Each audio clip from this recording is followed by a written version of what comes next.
The air had a certain bite to it that evening, the kind that gnaws right down to the bone and makes the hairs on the back of your neck stand up. I could sense the storm rolling in, even before I saw the dark clouds gathering over the peaks. The wind had a way of changing, carrying the scent of cold and danger, like a warning whispered by the mountains themselves. I kept busy, piling more firewood by the cabin door and double-checking the shutters, knowing that a real nasty snowstorm was about to descend. But no matter what I did, I couldn't quite shake the unease that settled in my chest, the same heaviness I'd felt too many times before, especially since Sarah passed. Inside, the cabin felt small, almost too close. I stirred the stew simmering over the fire, but the crackling warmth didn't do much to ease the chill that had settled in my bones. I glanced over at Moose, my half-wolf companion, who lay on the floor near the door. He wasn't like his usual self, calm and content by the hearth. No, his ears were pinned back, and he kept staring at the window, letting out low growls now and then. I tried talking to him, as if my words could somehow break whatever spell had fallen over the night. "Easy there, boy," I said, my voice sounding rough even to my own ears. "Ain't nothing out there but wind and snow." But Moose wasn't buying it. When I reached down to slide his dish closer, he sniffed it and turned away, restless in a way I hadn't seen before. It was as if he sensed something out there in the woods, something that didn't belong. His eyes tracked the door like he expected it to burst open at any moment. I watched him, and the more he paced, the deeper my unease grew. I tried to push it away. Maybe it was just the memories creeping back in. Sarah had been gone for more years than I cared to count, but her absence had a habit of returning when the world outside turned harsh and unforgiving. Then Moose went rigid, his hackles standing up like he was ready to tear into something. Before I could react, he let out a bark and bolted for the door, pushing it open with his powerful shoulders. Cold air rushed in, stinging my cheeks and whipping the flames in the hearth into a frenzy. "Moose!" I hollered after him, but he didn't look back. He disappeared into the darkness beyond the threshold, swallowed up by the falling snow. My heart lurched. Whatever had spooked him wasn't something he could face alone. Not in this kind of storm. I grabbed my coat from the hook and shrugged it on as quickly as I could, wincing when I put weight on my bad leg. The old injury in my knee throbbed with every movement, a constant reminder of a long-ago hunting accident that had never healed right. I took my rifle from its place by the door, checked the chamber, and limped out into the cold after Moose. The wind had picked up, driving the snow sideways and cutting through the layers of wool and leather like they were nothing. I squinted into the darkness, my breath coming out in heavy clouds as I trudged forward, following the faint tracks my dog had left behind. The snow was already up past my ankles, and it didn't take long before it reached my knees. Each step was a battle, my legs straining against the pain, but I wasn't about to give up on Moose. The thought of him out there alone, lost or hurt, was more than I could bear. He was all I had left since Sarah, and the only thing that kept me from fading into the same emptiness that had claimed her.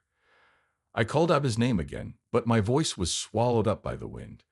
It was as if the storm itself had come alive, growing stronger with each passing moment. As I pressed on, the forest closed in around me. The branches overhead groaned under the weight of the snow, their shapes twisted and warped by the wind. I followed the tracks as best I could, but the snow kept falling, covering them faster than I could trace them.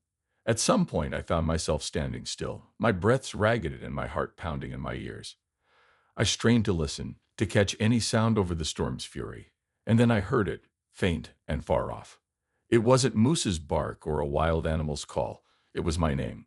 Tom. It came as clear as if Sarah herself had whispered it right in my ear. I froze, my grip tightening around the rifle. I knew it wasn't possible, couldn't be. Sarah had been gone too long, and there was no way her voice could echo from beyond the grave. Yet there it was again, carried on the wind like some cruel trick. "Tom," it said, softer this time, but unmistakably hers. I shivered, not from the cold, but from the feeling that settled deep in my gut, the kind of fear that no man likes to admit to. I forced myself to move, to keep calling for Moose, and push aside the voice that sounded too much like Sarah. It had to be the storm, twisting the air into shapes and sounds that didn't belong. I stumbled through the snow, my eyes scanning the darkness for any sign of movement. That's when I saw them, tracks in the snow, but not Moose's. These were bigger, heavier, like something was out here with me, something I hadn't seen before. The hairs on my neck prickled, and I felt the old fear creeping back in, the kind that gets into a man's bones and makes him doubt the things he knows are true. I could feel it then, the storm closing in around me, as if it were a living thing, and I was intruding on its territory. But I wasn't about to turn back. Moose was still out there, and whatever else was lurking in the storm, I would find a way to face it. I took a step forward, then another, bracing myself against the wind as I pressed on, deeper into the heart of the dark, snow-covered woods. Whatever had driven Moose out here, and whatever that voice had been, I intended to get to the bottom of it, even if it meant facing down my own ghosts. The deeper I ventured into the storm, the more the world seemed to close in around me. The snow fell so thick and fast it swallowed up the forest in a heavy white shroud, making it impossible to tell where one tree ended and the next began. My legs burned with every step, my knees sending sharp reminders that I wasn't built for this kind of struggle anymore. But I kept moving, forcing my body to obey my will, because giving up on Moose was not an option. His paw prints were faint now, almost lost beneath the fresh snowfall, but I kept my eyes fixed on what I could still make out, trusting that it would lead me to him. The wind howled through the trees, twisting the branches into jagged shapes that loomed like specters. It carried strange noises with it, whispers, laughter, and every so often my own name called out in that haunting voice, Tom. The way it hung in the air made the hair on my arms stand up. I told myself it was just the storm playing tricks, but there was something about the way it seemed to follow me that I couldn't shake. It felt like I was being watched, like there was a presence out there in the dark, always just out of sight. Then I saw her, or at least I thought I did. Through the swirling snow, at the edge of a small clearing, there stood a figure that looked just like Sarah.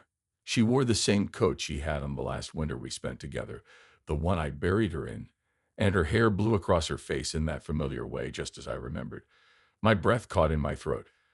I knew it wasn't possible. It couldn't be her. But for a moment, I was rooted to the spot, my feet frozen in place as though the snow had swallowed them too. She called my name again, her voice soft and sad, and I felt a pang in my chest that was deeper than any cold. I took a step forward, but something in the back of my mind screamed at me to stop. I squinted through the blizzard, and that's when I saw it. Her eyes, glowing red like the embers of a dying fire. A chill swept over me, colder than the wind, and I knew then that it wasn't Sarah. It was something else, something wearing her face like a mask, trying to draw me in. I raised my rifle, my hands shaking as I tried to steady my aim. "Get back," I shouted, though my voice was nearly drowned out by the storm. The figure tilted its head, a cruel smile spreading across Sarah's familiar lips, and then it began to laugh, low, mocking, and utterly inhuman. I fired a shot, the sound echoing through the trees like a thunderclap, but the figure didn't flinch. Instead, it flickered, like a candle flame caught in a gust of wind, and then it vanished into the shadows, leaving nothing behind but the lingering echo of laughter. I stood there, breathing hard, my pulse racing as I scanned the trees, half expecting it to reappear behind me. But there was nothing, only the snow and the relentless wind. My heart was pounding so loud I could barely think.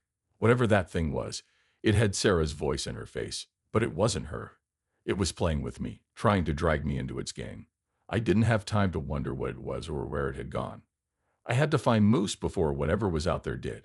I kept moving, though each step felt heavier than the last, as if the snow was trying to pull me under. I couldn't shake the feeling that the storm wasn't just weather, but something alive, something with intent. It seemed to close in tighter whenever I thought I'd gained some ground, its wind screaming through the trees as if in anger. The cold crept deeper into my bones, and my injured leg throbbed with every agonizing step. I gritted my teeth, determined to keep going. I wouldn't let the storm, or whatever was lurking within it, stop me. The forest grew denser, and the light grew dimmer, until it seemed like I was walking through a tunnel of shadows. The snow had nearly covered the tracks completely now, and I began to doubt whether I was even on the right path anymore. But then, just when I was about to give in to despair, I caught sight of a faint movement up ahead, a flash of fur disappearing behind a fallen tree. "Moose!" I cried out, forcing myself to move faster. Pain shot up my leg with every step, but the thought of Moose being so close drove me on. I reached the fallen tree and saw the tracks again, clearer this time. They led off to the left, deeper into a patch of thick underbrush. I hesitated. There was a feeling in the pit of my stomach that something wasn't right, that I was being herded like game into a trap. But Moose's tracks were there, and that was all that mattered. I pushed through the branches, wincing as the twigs scraped against my face and hands, and emerged into another clearing. It was darker here, and the air felt colder than it should have. There, at the far end of the clearing, stood the creature again, its form now twisted and distorted. It had shed Sarah's appearance and looked more like a shadow given flesh, with long limbs and eyes that glowed a deep, unnatural red. It grinned at me, its mouth stretching too wide for any human face. "Tom," it said again, though the voice was different now, deeper, darker, but still with a cruel trace of Sarah's tone. "Why do you keep searching? She's gone. And so is your precious dog." My grip tightened on the rifle, my knuckles white with tension. I took aim again, but the memory of the first shot's uselessness echoed in my mind. It was toying with me, drawing me deeper into the storm and the darkness. I lowered the rifle slightly and took a step back, realizing I needed a different plan. Whatever this thing was, it wasn't something I could just shoot and be done with. I would need to think of another way to fight it if I was going to get Moose back. Turned and hurried back the way I'd come, hoping to find some sign that would guide me to where Moose had really gone. The creature's laughter followed me, echoing in the storm as if it were everywhere at once. It was a sound that stuck in my ears, even as the wind picked up again, and the snow began to fall even harder. The storm raged on as I struggled to retrace my steps, the forest a blur of white and black that seemed to shift and twist with every gust of wind. I had been wandering long enough that my sense of direction had almost faded entirely, but I kept moving, determined not to let this thing beat me. Each step felt heavier than the last, and the cold had sunk deep into my bones, making it harder to think clearly. Still, I listened for any sign of Moose, refusing to believe that he was gone. I wouldn't accept that, not until I saw it with my own eyes. Just when my hope was starting to falter, I heard a sound, faint and distant, but unmistakable. It was a bark. My heart jumped in my chest, and I turned toward the noise, pushing through the thick snow and tangled branches with a renewed sense of urgency. I knew I was close. I could feel it in my gut, a pull that drove me forward despite the pain in my leg and the biting cold. Moose was out there, and I wasn't about to let him face whatever was lurking in these woods alone. I broke through another thicket and found myself in a small clearing. There, across the open space, I saw him, Moose, standing his ground with his back to a large pine, his fur bristling and his teeth bared in a snarl. Between us loomed the creature, its twisted form now clearer in the dim light. It towered over Moose, its limbs impossibly long and its skin as dark as the shadows. The eyes that glowed like embers fixed on me as I entered the clearing, and it tilted its head as if in amusement. "Tom," it whispered in that voice that still carried a hint of Sarah's tone, but twisted darker. "You should have stayed in your cabin. There's nothing for you out here but pain." It stepped toward Moose, and the dog growled, crouching as if preparing to lunge. Without a second thought, I raised my rifle, but I knew the bullets wouldn't stop it. I hesitated, my mind racing for another option. That's when I noticed a fallen tree stump nearby, its hollow center filled with old dried tinder and bits of bark. An idea struck me, a desperate one, but it was all I had. I dropped to one knee and rummaged in my coat pocket, finding the small tin of matches I always carried. The wind threatened to snatch the flame away as I struck the match, but I shielded it with my hand and managed to light a broken branch from the stump's center. The fire flared to life, casting a flickering orange glow across the snow. I grabbed the burning branch and swung it toward the creature, forcing myself to stand despite the ache in my leg. The creature recoiled slightly, its form flickering and distorting as the flames drew nearer. Moose took the opportunity to leap at it, snapping at its leg and throwing it off balance. I rushed forward with the torch, jabbing the fire towards the thing's chest. The creature let out a shriek, a sound so unnatural it seemed to vibrate inside my skull, and stumbled back. The fire seemed to affect it, causing the darkness of its body to waver, like a shadow on the verge of disappearing. It lashed out with a long, twisted arm, striking me across the side and knocking me to the ground. The breath left my lungs in a painful rush, and I tasted blood as I struggled to get back up. The branch had fallen from my grasp, and the flames were dying down, their light shrinking against the encroaching darkness. For a moment I thought it was over, that this thing would drag me down into whatever abyss it came from. But then Moose was there, his teeth sinking into the creature's arm, pulling it away from me. The dog's growl was fierce and deep, a sound that seemed to cut through the storm's roar. I forced myself to move, crawling toward the fallen branch. My fingers wrapped around its rough bark just as the last of the fire began to fade. With a burst of effort, I grabbed the matches again and struck another, relighting the branch and thrusting it toward the creature's face. The flames surged, and this time they took hold, setting the thing ablaze. It let out another scream, thrashing and stumbling as the fire consumed it. Its form seemed to break apart, like smoke scattering in the wind, and within moments, there was nothing left but ash falling into the snow. I stood there panting, my vision blurred from the pain and exhaustion. Moose came to my side, nuzzling my hand, his fur singed but otherwise unharmed. I rested a hand on his back, feeling the warmth of his body through the cold. The storm began to ease then, as if its fury had burned out along with the creature. The wind calmed, and the snow fell softer, almost gentle. I took one last look around the clearing, half expecting to see those red eyes watching me from the darkness, but there was nothing, just the quiet and the falling snow. I wasn't sure if it was truly over, but for the first time in what felt like hours, I could breathe without the weight of fear pressing down on me. With the fire's warmth still glowing faintly in the stump, I leaned heavily on Moose and began the long walk back to the cabin. I didn't look back. There was nothing left behind that I needed to see. The storm had taken enough from me, but it hadn't taken everything, not this time. The cabin came into view slowly, its familiar outline emerging through the thinning curtain of snow. The sight of it felt like a promise of warmth, of safety, things I hadn't allowed myself to count on since the storm had swept us away. Every step toward that small haven was a struggle, but I kept moving, one arm resting on Moose's back for support as he guided me forward. His steady presence was the only thing that kept me upright, my leg throbbing with every step, each breath still ragged from the battle. The air was quieter now, and the snow fell in soft flakes, as if the storm had finally run its course and was content to leave us in peace. I pushed the cabin door open, and all that collapsed inside, the sudden warmth, a jarring contrast to the bone-chilling cold outside. I sank down in front of the hearth, my limbs heavy and aching, and Moose settled beside me, his fur brushing against my leg. The fire in the stove was nearly out, just a dull glow in the ashes, so I fed it a few dry logs and fanned the flames until they crackled back to life. The warmth began to seep into my skin, slowly easing the stiffness that had set into my joints. For the first time in hours, I allowed myself to exhale fully, as if the breath had been stuck in my chest this whole time.